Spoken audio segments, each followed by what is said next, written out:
كنت معكم الفاتح. اليوم هقولكم كيفية حل مشكلة عدم دخول السيرفرات. طبعا أنا عندي السيرفرات شغالة، بس ده حساب جديد، القديم اخترقوه.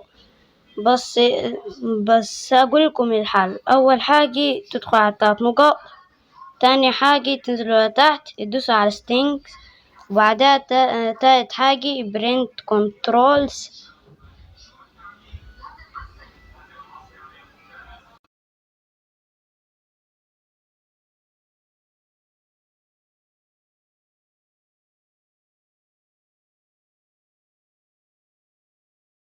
لين الحتة دي بعد ما تفعلوها تيجوا هنا. طبعا أنا أكبر من 13 سنة، فأنتوا اتحددوا أكبر من 9 سنين وهيدخلكم أي مبلغ بتوع الكبار، بس أنا 13 سنة زين علي. فسلام.